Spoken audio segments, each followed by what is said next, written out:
Halia dan bawang putih tumbukkan. Ini bahagian isi ayam ataupun dada ayam. Coklat potong nipis-nipis macam ni ya. Ambil bahan tumbuk tadi, lumur pada ayam. Masukkan garam, tambahkan chicken stock, lalu sebatikan. Perapkan 1 ke 2 jam ya. Sediakan tepung jagung.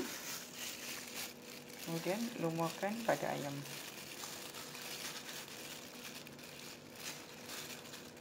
Macam ni ya.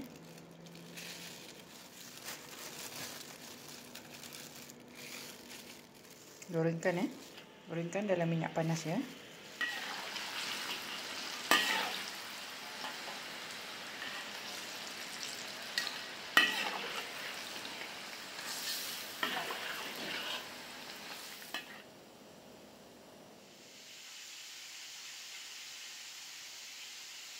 Okay, lepas tu Cik Okit bagi 2 ayam ni. Satu untuk sos pedas dan satu lagi untuk sos yang tak pedas. Saya letak sedikit minyak. Ini minyak goreng ayam tadi ya. Tumiskan sedikit bawang putih tumbuk. Saya masukkan 1 sudu madu ya. Saya masukkan kecap.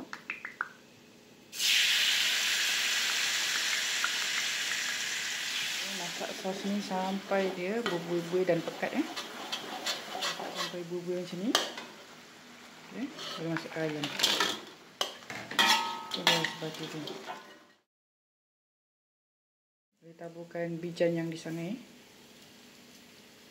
Tabur sikit-sikit je. Guna teknik yang sama.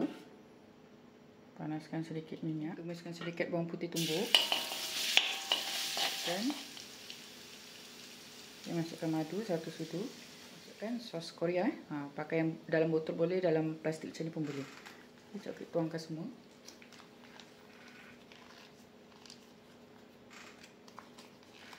Baru sampai semuanya sebati dan berbuih-buih ya.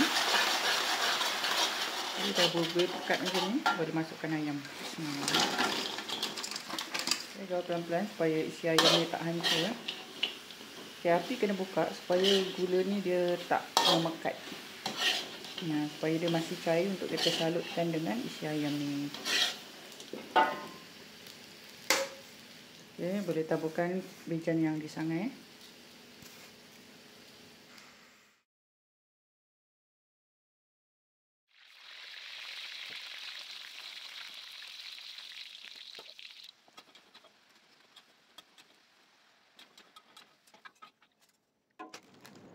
Coklat guna box quotes OPS H3 ya.